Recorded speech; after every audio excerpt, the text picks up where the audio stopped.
Joining us now is the reporter who broke the story, Teddy Schleifer from Recode. Teddy, thanks for joining us today. I guess just to sort of recap the story itself, how we got here.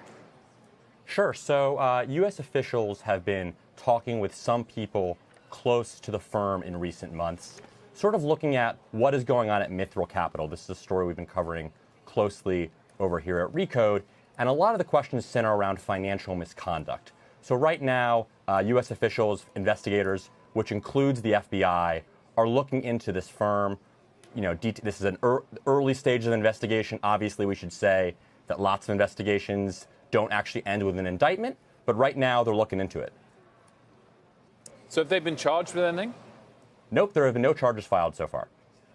So. And what exactly does the misconduct relate to? In your article, you sort of imply it suggests taking fees when perhaps they shouldn't have been. Is that fair? Is that what you're implying in the article?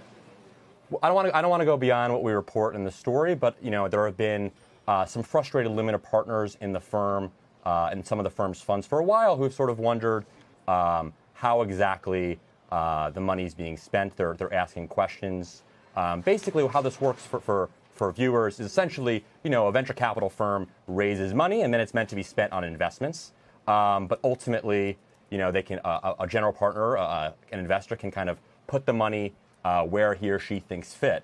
And essentially, Mithril Capital's second fund especially has had a very slow pace of deployment by normal Silicon Valley standards. Meanwhile, the firm takes in kind of routine management fees.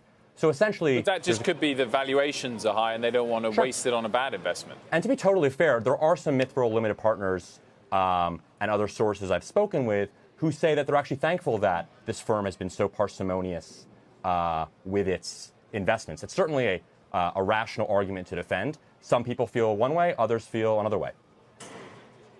To that point, Teddy, I mean, there's been, I think, a number of departures from Mithril in the past couple of months, yet, according to this statement, it's a single self-serving ex-employee. Is that your sense of it, too, or are there multiple people involved in this?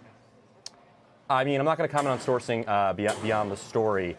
I mean, there have been a number of departures. You're correct. The firm still has a couple of leaders left, including, obviously, Mr. Royan, along with his sister, who's the chief financial officer. And we mentioned another person in the story as well.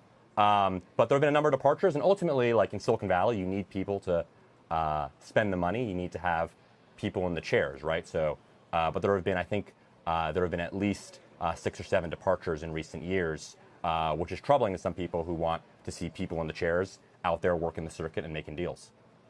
But Teddy, just to confirm, what is the big accusation here? They haven't invested their money fast enough. That is what some limited partners believe. Some limited partners believe this firm is not investing their money quickly enough. Yes. Teddy, thank you for joining us. Sure thing.